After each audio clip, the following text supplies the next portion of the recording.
AP interview, top Republican opens up about Russia probe Washington. AP, for much of the last 2 years, Senate Intelligence Committee Chairman Richard Burr has been the Russia investigator who is seen but rarely heard on Capitol Hill. In an exclusive interview with the Associated Press, the North Carolina Republican opened up about the investigation that has now consumed 19 months of his life. He says it has been frustrating as hell, and much more difficult than he originally envisioned. But he says the integrity of the investigation, and its importance to the institution of the Senate, is something he has labored to protect. Ad choice advertising and red invented by Teeds, nothing in this town stays classified or secret forever, Burr said. And at some point somebody's going to go back and do a review.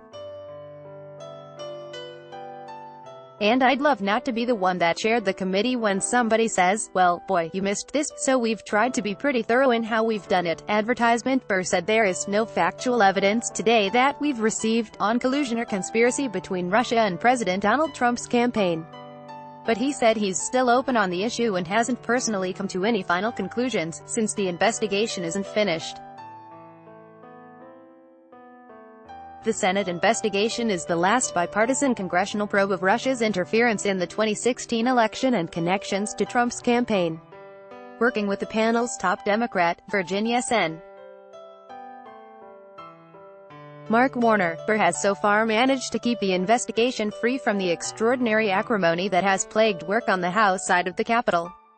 The House Intelligence Committee bitterly fought through its entire Russia investigation, which ended earlier this year despite the objections of Democrats.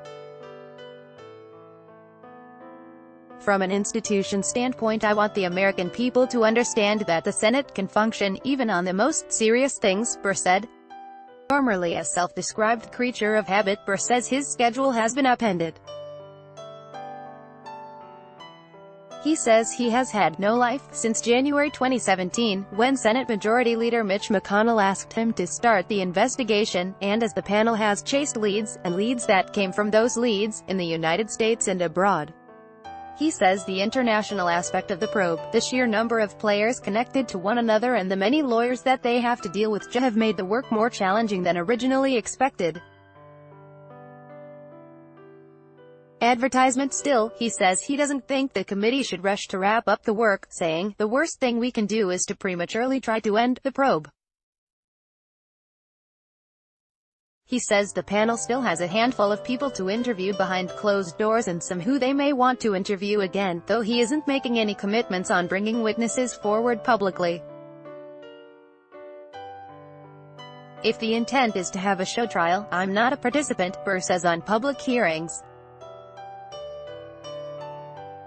He says, I don't see a reason today to bring back Donald Trump Jr., the president's son, who participated in a meeting with a Russian lawyer at Trump Tower during the election. That meeting has been a focus of the committee probe and special counsel Robert Mueller's investigation. Trump Jr. spoke to committee staff at the end of 2017.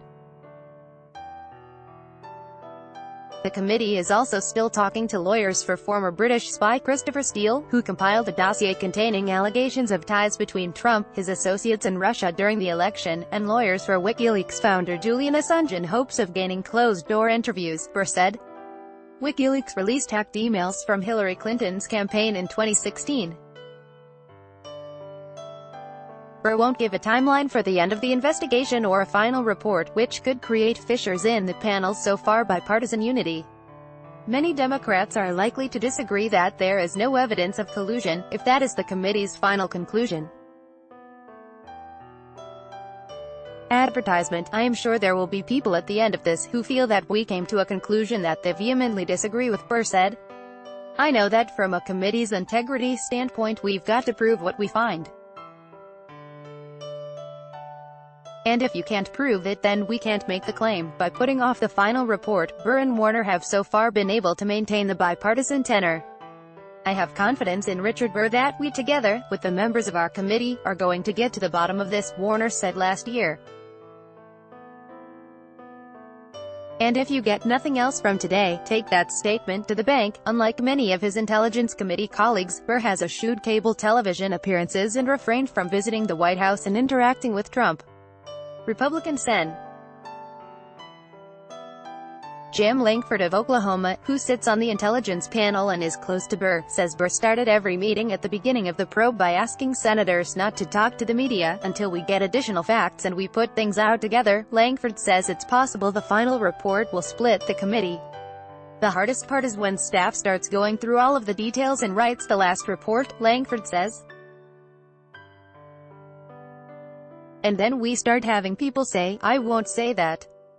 That's the threat. For now, Burr says the committee is preparing to put out 2 reports by the end of September, one on the Obama administration's response to Russia's election interference, and a second on Russia's election meddling on social media.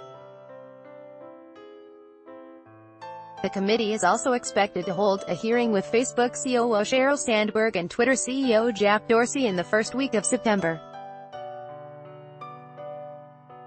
Burr says the investigation has yielded information outside the boundaries of the probe that the committee will likely look into for years to come, including the social media manipulation. I don't think any of us when we started understood just how coordinated the disinformation and societal chaos campaign was. I think what probably will be shocking is how early it started, much earlier than the parameters that people have put on the 2016 election, Burr says, teasing information that will come out in one of the future reports. He wouldn't give any additional details. By Taboola sponsored links promoted links. You may like Ayana Komodo Resort, only 1-hour flight from Bali.